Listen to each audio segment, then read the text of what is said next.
ప్రియమైనటువంటి సహోదరి సహోదరులారా, ఈ రాత్రికాల సమయంలో ఈ యొక్క కొల్లూరు గ్రామంలో ఉన్నటువంటి ప్రతి ఒక్కరికి కూడాను చేరువచ్చిన ప్రతి ఒక్కరికి నాకంటే ముందుగా వాక్యం అందించినటువంటి దేవుని దాసులకు నడిపించిన వారికి ప్రతి ఒక్కరికి కూడాను మన ప్రభువును రక్షకుడైన క్రీస్తు వారి పేరిట ప్రత్యేకమైన శుభాతి వందనములు తెలియజేస్తూ ఉన్నాము. గమనించండి ప్రియులారా, ఈరోజు మనం మాట్లాడుకున్నటువంటి పాఠము పేరు సత్యవాక్యము. సత్యవాక్యము అన్నప్పుడు మనకొక ప్రశ్న రావాలి, అసత్యవాక్యము కూడా ఉందా అనే ప్రశ్న. ఏ ప్రశ్న రావాలి? అసత్యవాక్యము కూడా ఉందా అనే ప్రశ్న రావాలి. ఇప్పటి వరకు మన బ్రదర్సు అసత్యవాక్యం గురించి అనేక విషయాలు మనకు పరిచయం చేశారు. గమనించండి, ఇందులో మొదటి ప్రశ్న ఏంటంటే సత్యవాక్యము అనగానేమి? సత్యవాక్యము అనగానేమి అని మనం ప్రశ్నించినప్పుడు బైబిల్లో ఉన్నటువంటి వారందరూ కూడా తీర్చి చూడటానికి ప్రయత్నించండి. ఎఫెసీయులకు రాసిన పత్రిక 1వ అధ్యాయము 13వ వచనాన్ని చదువుకుందాము. ఎఫెసీయులకు రాసిన పత్రిక 1వ అధ్యాయము 13వ వచనము. మీరును సత్యవాక్యమును అనగా మీ రక్షణ సువార్తను విని. చాలండి. సత్యవాక్యము అనే పదానికి అర్థం ఏంటండి? చదువుకున్న వచనంలోనే ఉంది. సత్యవాక్యము అనే పదానికి అర్థం ఏంటి? మీ రక్షణ సువార్త. ఏదండి? మీ రక్షణ సువార్త. ఏది సత్యవాక్యము అంటే మనలను రక్షణలోనికి నడిపించగలిగినటువంటిది ఏదైతే ఉందో అది మాత్రమే సత్యవాక్యము. ఒకసారి చెప్పండి, సత్యవాక్యం అంటే ఏంటి? మనలను రక్షణలోనికి నడిపించగలిగినటువంటి వాక్యము ఏదైతే ఉందో అదే సత్యవాక్యము. మనలను రక్షణలోనికి నడిపించలేనటువంటి వాక్యము ఏదున్నా అది సత్యవాక్యము కాదు. మనకు ఉపయోగకరమైన మాటలు ఎన్ని విన్నా తప్పు లేదు. మనకు ఉపయోగం లేనటువంటి మాటలు విన్నాము అంటే ఇవన్నీ కూడా వ్యర్థమైన మాటలు, ఉపయోగం లేనటువంటి మాటలు అని లోకపరంగా కూడాను మనం చాలా ప్రశ్నించుకుంటూ మాట్లాడుతూ ఉంటాం. అలాగే వాక్యాన్ని మనం వింటూ ఉన్నప్పుడు లేదా వాక్యాన్ని చెబుతూ ఉన్నప్పుడు అది నీ ఆత్మీయ జీవితానికి, నా ఆత్మీయ జీవితానికి ప్రయోజనకరమైనదై ఉండాలి. అది మాత్రమే సత్యవాక్యము. కాబట్టి పిల్లారా, రక్షణ గురించి మాట్లాడుతూ ఉన్నప్పుడు రక్షణ అనే పదానికి అర్థం ఏమిటి? సత్యవాక్యము అనగా మీ రక్షణ సువార్త అన్నారు కదా. రక్షణ అనే పదానికి అర్థం ఏంటి? విమోచన, విడుదల, విడిపించుట, కాపాడుట, తప్పించుట అనేటువంటి పదాలతో కూడినటువంటిది రక్షణ. రక్షణ అనగా విడిపించుట, విమోచన, తప్పించుట, కాపాడుట అనే నానా అర్థాలతో కూడినటువంటి పదము రక్షణ. గమనించండి, శరీరము బలహీనముగా ఉన్నది, బలహీనత స్థితి నుండి విడుదల పొందుకున్నాము, దీనిని రక్షణ అంటారు. ఆర్థికపరమైన స్థితిలో ఉన్నాము, ఆర్థిక పరిస్థితుల నుండి విడుదల పొందుకున్నాము, దానిని రక్షణే అంటారు. సమాజంలో అవమానకరమైన స్థితి ఒకటి ఉంది, దాని నుండి విడుదల పొందుకున్నాము, దానిని రక్షణ అంటారు. ఆత్మీయ జీవితము పాపములో కూరుకుపోయినది, పాపములు కడిగి వేసుకుని విడుదల పొందుకున్నాము. దీనిని రక్షణే అంటారు. కాబట్టి రక్షణ అనే పదానికి ఉన్నటువంటి అర్థమేమిటో మనం చూసాము.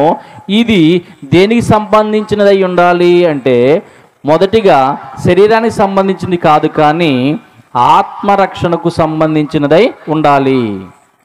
నీ ఆత్మరక్షణ కొరకై చెప్పబడిన వాక్యము ఏదైతే ఉందో అది మాత్రమే సత్యవాక్యము. అదే విషయాన్ని మన బ్రదరు మెయిన్ లైన్లో రెఫరెన్స్ ఇచ్చారు మనకి. ఎన్నో వచనం అది? యాకోబు పత్రిక 1వ అధ్యాయము 21వ వచనంలో మనం ఏం చూస్తామంటే, మీ ఆత్మలను రక్షించుటకు శక్తి కలిగినటువంటి వాక్యము అన్నాడండి. దేనిని రక్షించడానికి? ఆత్మలను రక్షించటానికి శక్తి కలిగినటువంటి వాక్యము అనగా సత్యవాక్యము అనే పదానికి పూర్తి నిర్వచనం ఏంటంటే, ఆత్మలను రక్షించేటువంటి వాక్యము లేదా ఆత్మలను రక్షించేటువంటి సువార్త. సత్యవాక్యము అనే పదానికి పూర్తి నిర్వచనం. గమనించండి పిల్లరా. రెండో ప్రశ్న ఏంటంటే, సత్యవాక్యమును ఎవరు ప్రకటించాలి లేదా సత్యవాక్యమును ఎవరు బోధించాలి? బైబిల్ చదవగలిగిన ప్రతి ఒక్కరూ బోధించాలా, లేదా దాన్ని బోధించడానికి ప్రత్యేకంగా ఎవరైనా ఒక సమూహాన్ని దేవుడు ఏర్పాటు చేశాడా? ఇది ఈ ప్రశ్నకు ఉన్నటువంటి అర్థము. ఇక్కడ ఉన్నటువంటి ప్రజలు చాలాసార్లు వాక్యాన్ని వింటూనే ఉంటారు, చదువుతూనే ఉంటారు. వాక్యాన్ని లేదా సత్యవాక్యాన్ని ఎవరు ప్రకటించాలి? ప్రకటించినటువంటి అర్హత దేవుడు ఎవరికిచ్చాడు? ఎవరికిచ్చాడండి? దేవుని వాక్యాన్ని పరిశీలన చేస్తూ ఉన్నప్పుడు ప్రభువైన యేసుక్రీస్తు వారు మాట్లాడుతూ ఉన్నాడు. మత్తయి సువార్త 16వ అధ్యాయము 20వ వచనము 21వ వచనము. తాను క్రీస్తు అని ఎవరితో చెప్పవద్దని తన శిష్యులకు ఖండితంగా ఆజ్ఞాపించింది. అప్పటి నుండి తాను యెరూషలేమునకు వెళ్ళి పెద్దల చేతను ప్రధాన యాజకుల చేతను శాస్త్రుల చేతను అనేక హింసలు పొంది చంపబడి 3వ దినమున లేచుట అగత్యమని యేసు తన శిష్యులకు తెలియజేయ మొదలుపెట్టగా. చాలండి, ఇక్కడ గమనించండి. సువార్త అంటే యేసుక్రీస్తు వారి యొక్క మరణము, సమాధి, పునరుద్ధానమును గూర్చినటువంటి సంగతులే సువార్త. సువార్త అనగా యేసుక్రీస్తు వారి యొక్క మరణము, క్రీస్తు వారి యొక్క సమాధి, ఆయన పునరుద్ధానమును గూర్చినటువంటి వివరాలు ఏవైతే ఉన్నాయో వాటిని సువార్త అని చెప్పబడింది. కొరింథీయులకు రాసిన మొదటి పత్రిక 15వ అధ్యాయము 1వ వచనం నుండి 3వ వచనం వరకు. కొరింథీయులకు రాసిన మొదటి పత్రిక 15వ అధ్యాయము 1వ వచనం నుండి 3వ వచనం వరకు గమనించండి పిల్లారా.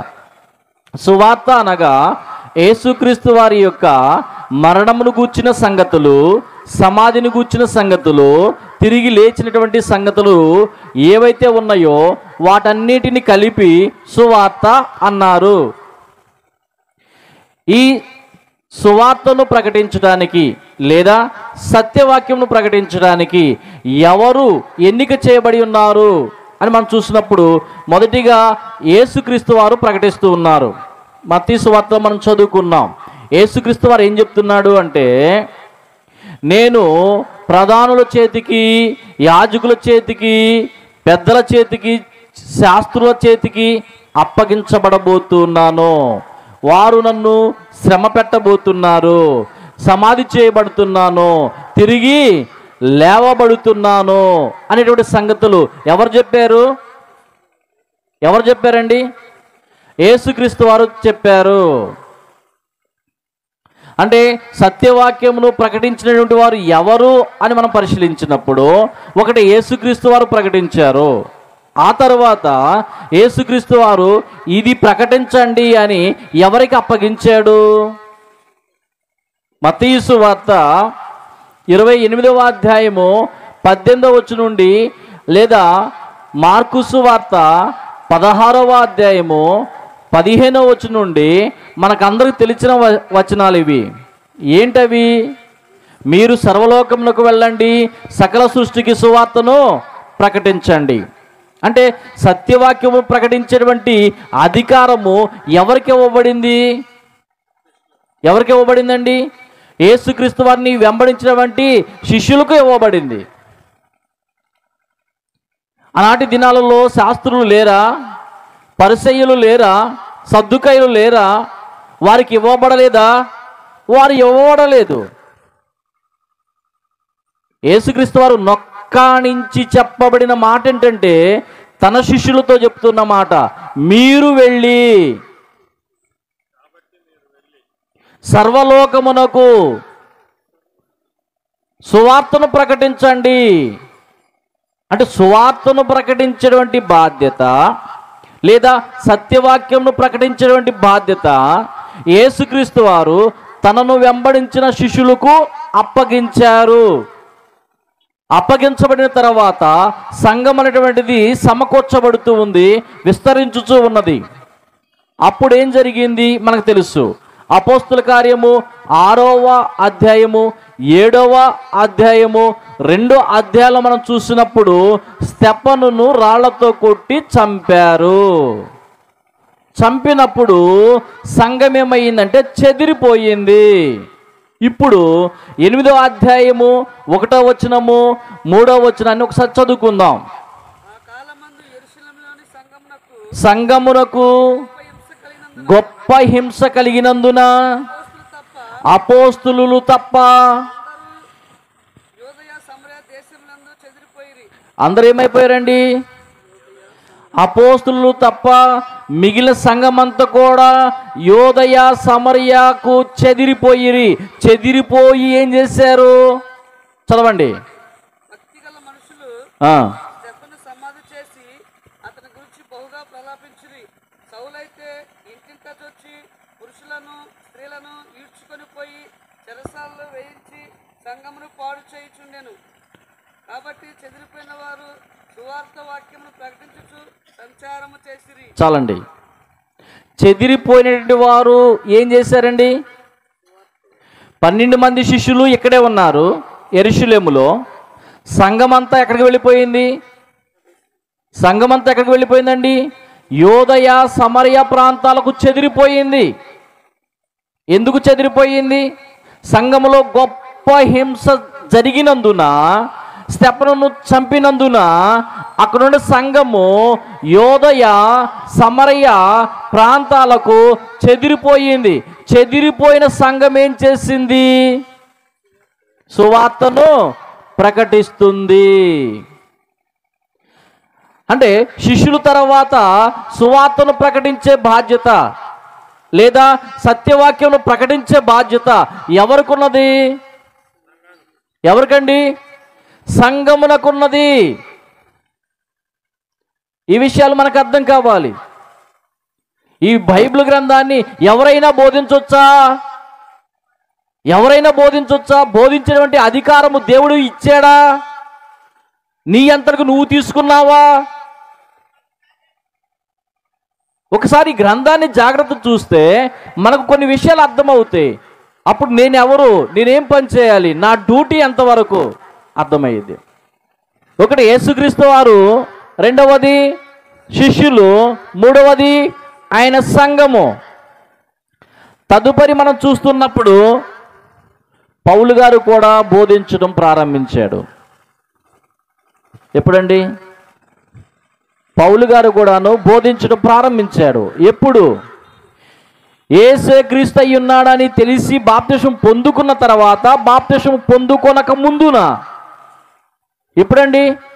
అపోస్తుల కార్యము 9వ అధ్యాయము 18వ వచనం నుండి మనం చదువుతున్నప్పుడు, అననీయ వచ్చాడు, పౌలు మీద చేతులుంచాడు, స్వస్థత కలిగింది, ఆయనకు బోధించాడు, బాప్తిసం పొందుకున్నాడు.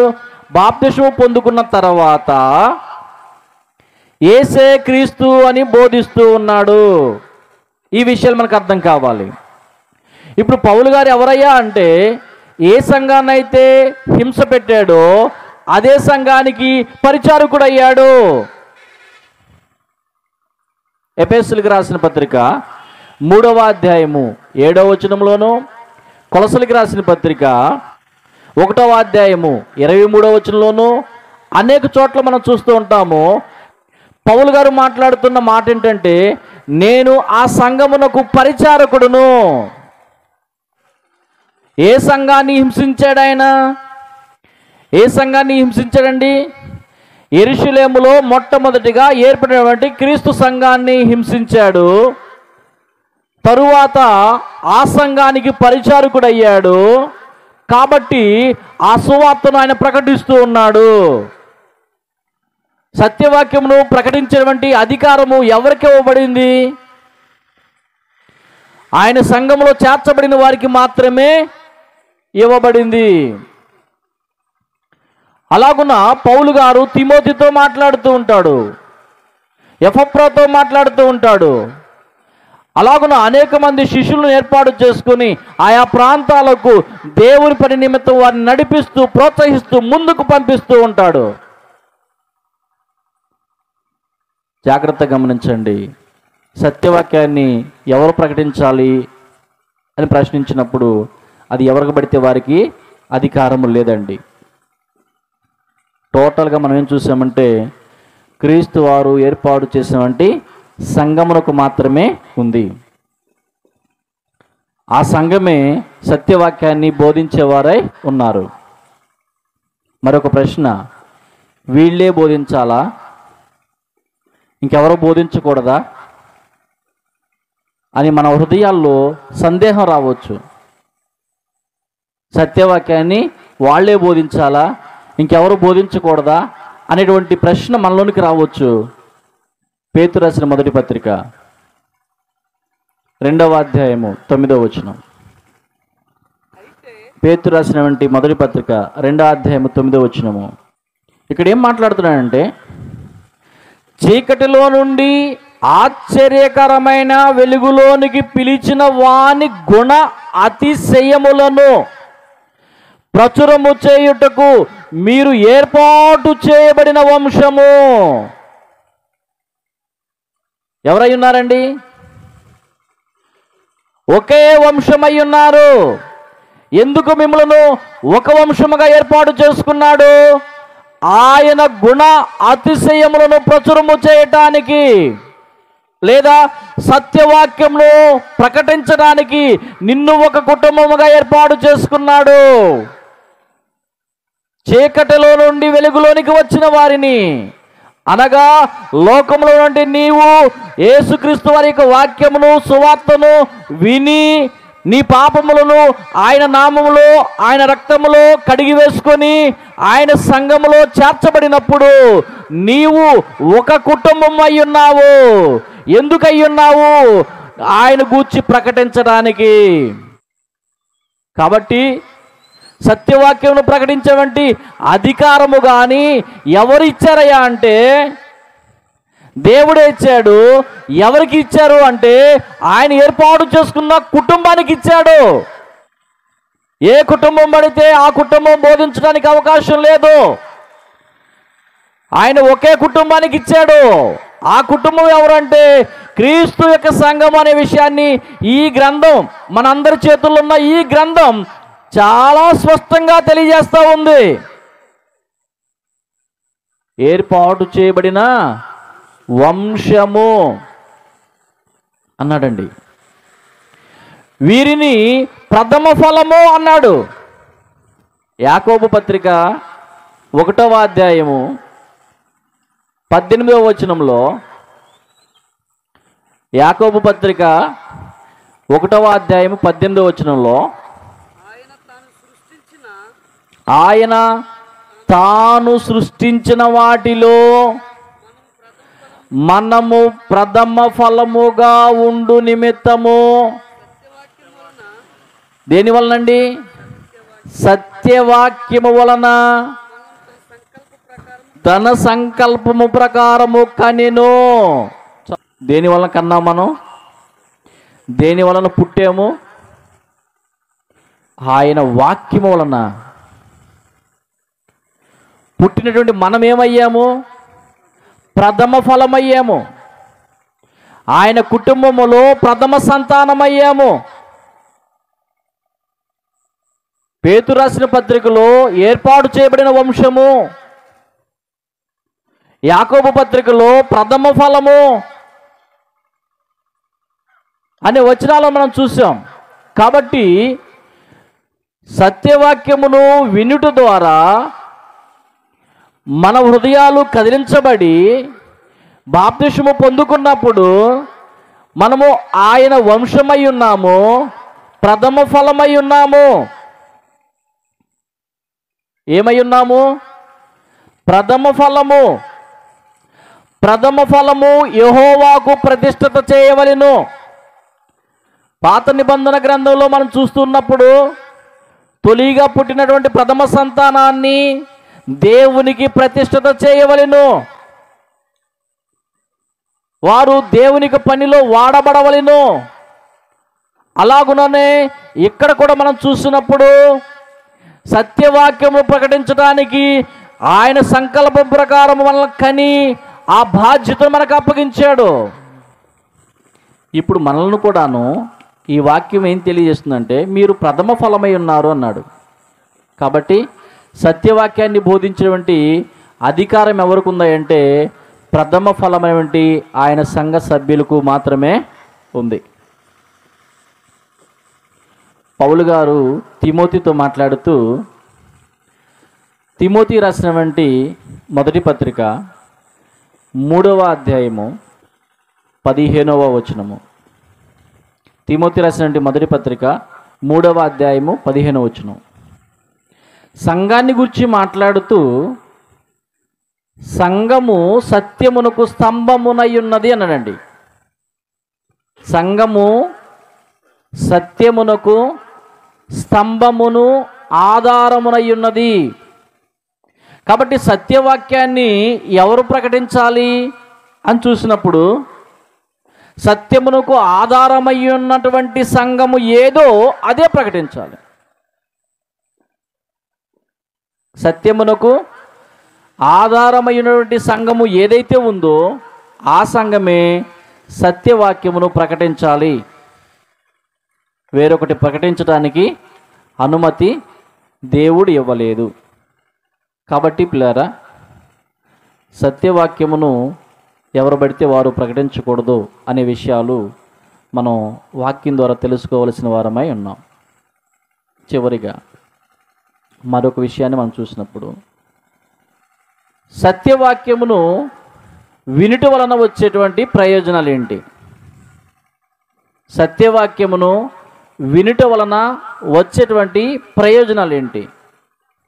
లోకాసు వార్త 11వ అధ్యాయము 27వ వచనము 28వ వచనాన్ని చదువుకుందాం. లోకాసు వార్త 11వ అధ్యాయము 27వ వచనము 28వ వచనము. ఇక్కడ మాట్లాడుతుంది ఎవరితో అని చూసినప్పుడు సమాజము, యేసుప్రభువారు. సమాజం నుండి ఒక స్త్రీ వచ్చి యేసుప్రభువారితో, అయ్యా, నిన్ను కనిన గర్భము, నీవు కుడిచిన స్తనములు ధన్యములైనవి అని మాట్లాడుతున్నారు. అంటే ఎవరి గురించి చెప్పారు చెప్పండి? ఎవరి గురించి మాట్లాడినట్టు? యేసుప్రభువారిని గురించా? యేసుప్రభువారి కన్నా తల్లి గురించా? ఎవరి గురించి అండి? యేసుప్రభువారిని కన్నటువంటి తల్లి గురించి చెప్పబడినటువంటి మాట. అనగా మరియ గారు చాలా ధన్యురాలయ్యా అని చెప్పారు. మరియ గారు చాలా ధన్యురాలు అని చెప్పారు.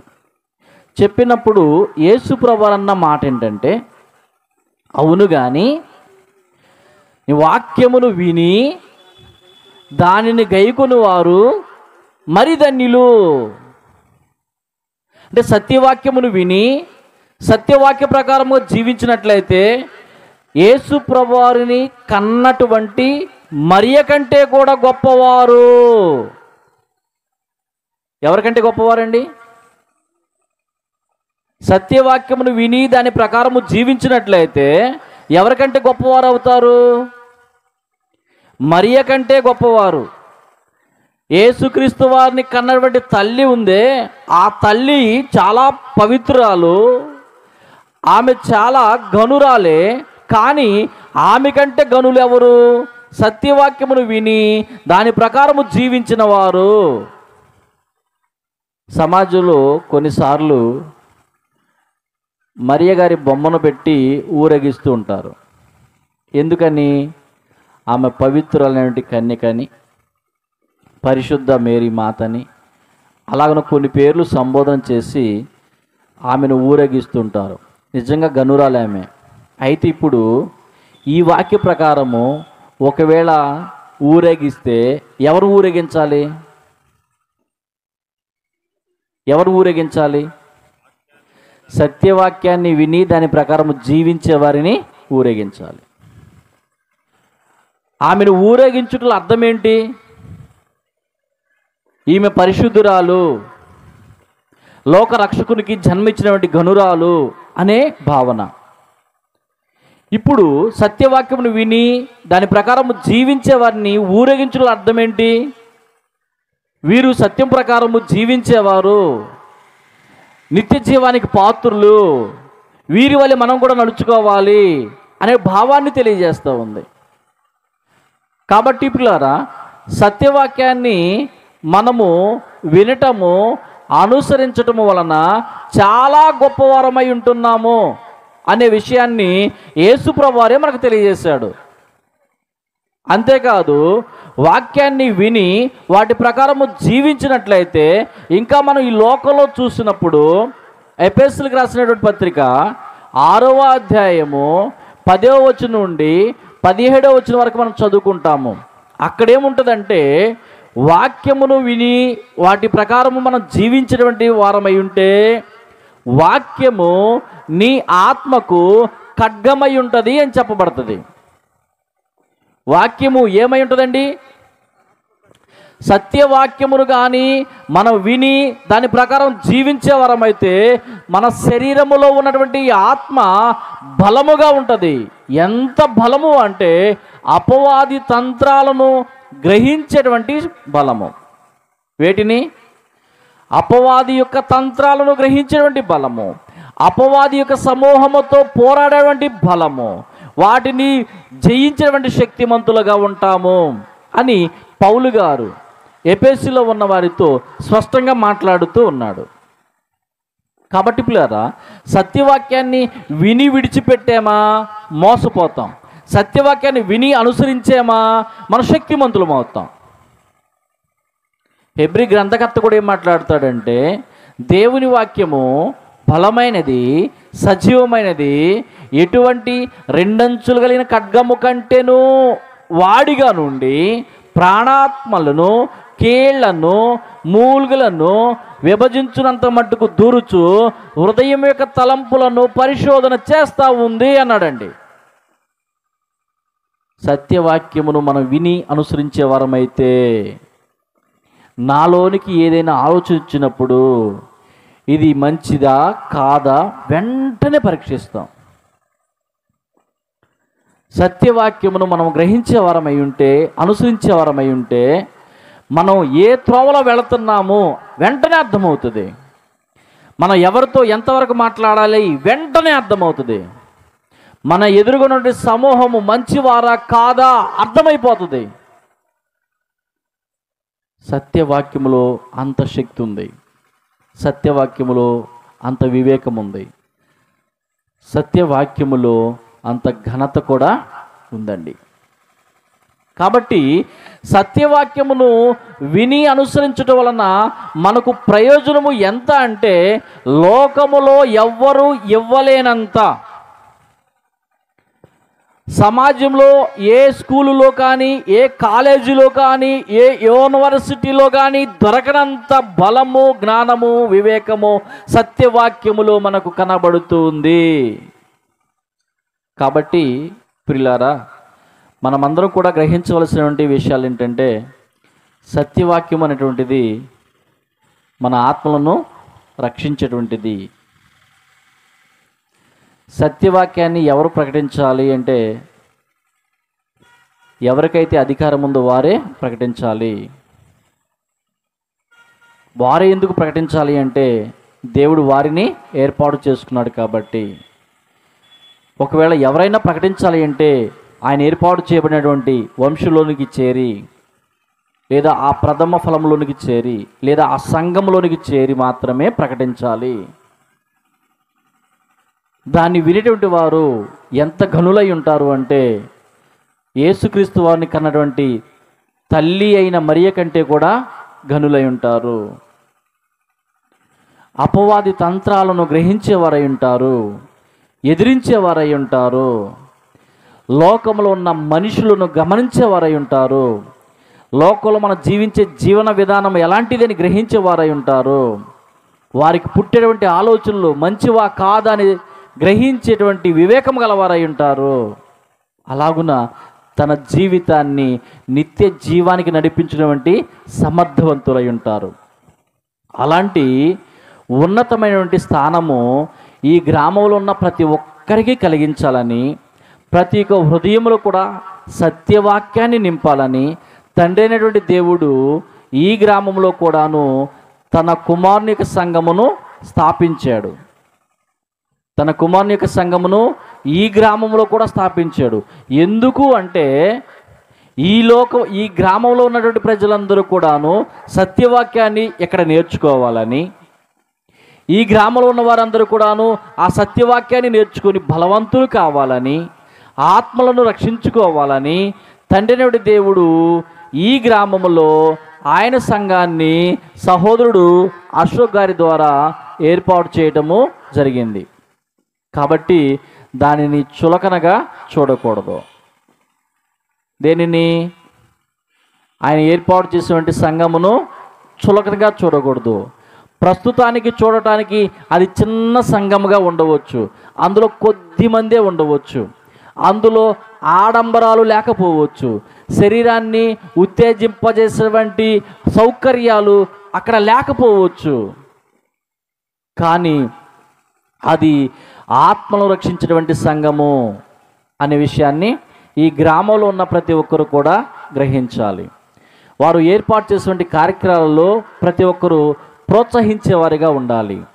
వారు ఏర్పాటు చేసిన కార్యక్రమాల ద్వారా వాక్యాన్ని పరిశీలనగా తెలుసుకునేవారిగా ఉండాలి.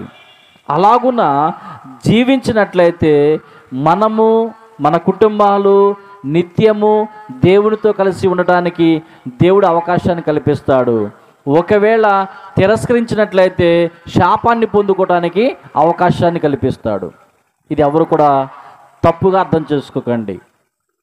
పౌలు గారు కూడాను సత్యాన్ని ప్రకటించిన తర్వాత ఏమంటాడంటే, మీ నాశనానికి మీరే పాత్రులు, నేను మాత్రము నిర్దోషిని అంటాడు. ఎందుకంటాడు?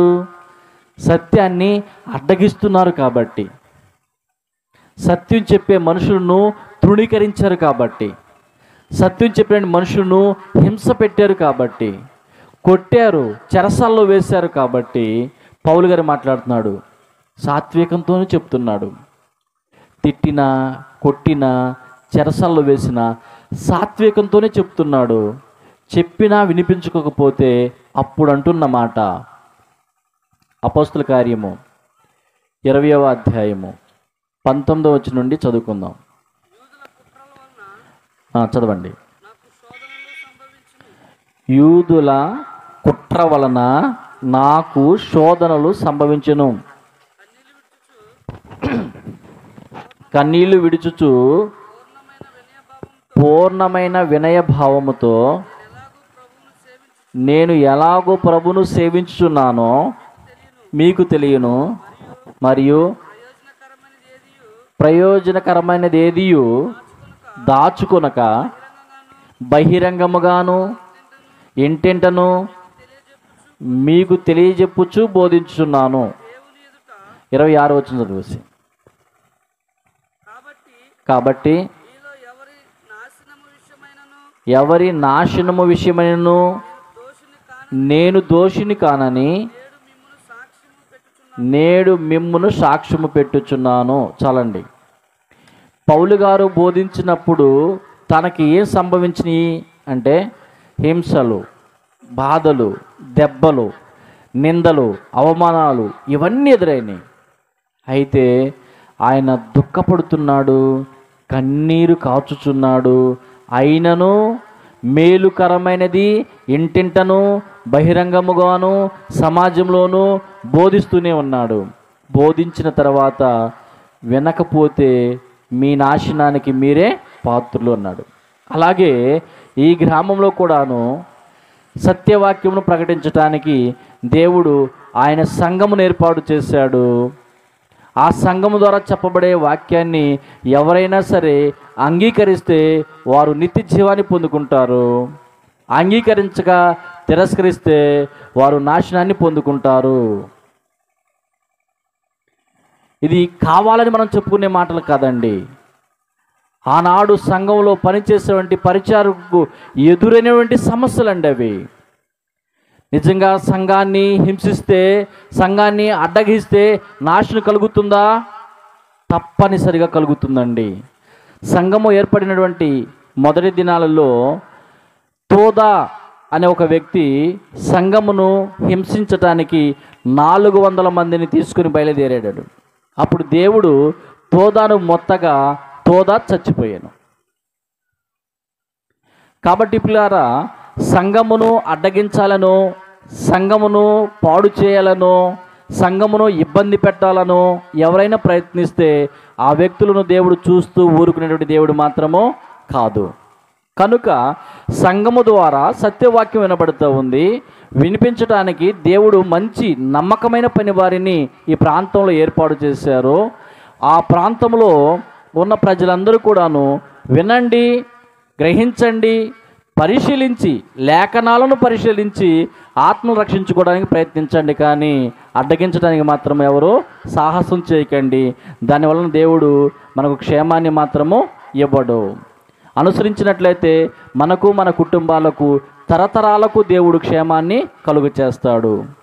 ఈ వాక్యం ద్వారా ప్రతి ఒక్కరు కూడాను సత్యాన్ని గ్రహించి హృదయాల్లో ఉన్నటువంటి బీడు భూములు ఏమైతే ఉన్నాయో వాటిని తీసివేసుకొని లోపల ఈ వాక్యాన్ని నాటించుకొని వీటి ప్రకారం జీవించాలని ప్రేమపూర్వకంగా మిమ్మల్ని అందరినీ కోరుతూ, హెచ్చరిక చేస్తూ, నన్ను కూడా హెచ్చరిక చేసుకుంటూ ఈ మాటలు ముగిస్తూ ఉన్నాను.